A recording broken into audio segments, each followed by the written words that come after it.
উপাদানগুলো তারা পেয়েছে। বিশেষ করে এখানে যে অনেক অসংখ্য পরিমাণ বই আছে এখানে, পাশাপাশি এখানে বিভিন্ন এই প্রতিষ্ঠানের সাথে সম্পৃক্ত যে অফিস আদালত অফিসগুলো আছে, সেই অফিসে লাইব্রেরি আছে। লাইব্রেরির ভিতরটা অংশ আমরা কিন্তু দেখানোর চেষ্টা করি আমরা।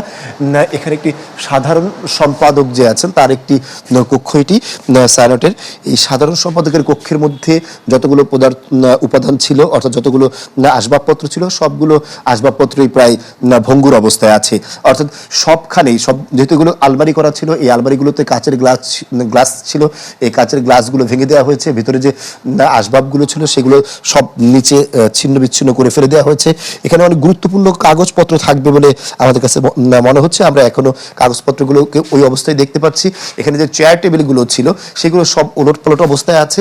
পাশাপাশি এখানে যে ফাইল রাখার যে বই ইয়েগুলো ছিল, তাকগুলো আছে, সেই তাকগুলো কিন্তু আমরা দেখতে পাচ্ছি। ওখানে একটি ফলক দেখতে পাচ্ছি, বিশ্বমানব হবি যদি শাশ্বত বাঙালি হ।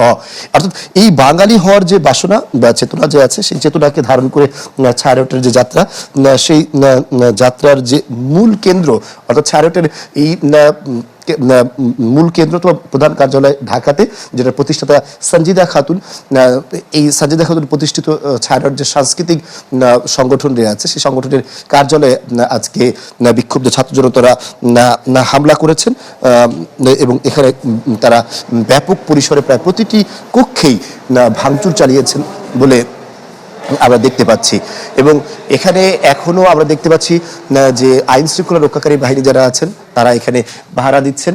এবং এখানে আপনাদেরকে একটু দেখায়, যদি উপরে একটি ফ্যান দেখতে পাচ্ছেন, এই ফ্যানটিকে একদম দুমড়ে মুচড়ে দেওয়া হয়েছে। পাশাপাশি ঘরের যে জানালাগুলো যে আছে, সেই জানালাগুলো কিন্তু সবগুলো জানালাই প্রায় ভাঙা। একটি জানালার কাঁচও আর অক্ষত আছে বলে মনে হচ্ছে না।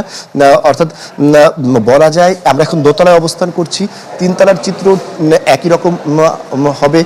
আমরা তিনতলায় যদিও যাইনি, আমরা একটু দেখবো ছায়ানটের যে সভাপতি, তার কক্ষের আসলে কি অবস্থা। সভাপতির কক্ষ একটু আমরা দেখার চেষ্টা করি। কক্ষটি এখনো অন্ধকারাচ্ছন্ন। এই চিত্র আসলে ছায়ানটের প্রত্যেকটি কক্ষে, অর্থাৎ এখানে যে চেয়ার টেবিলগুলো আছে সেগুলো কিন্তু একদম পুরোপুরি ভেঙে দেওয়া হয়েছে। সব মিলিয়ে বলা যায় ছায়ানটের অবস্থা খুবই নাজুক।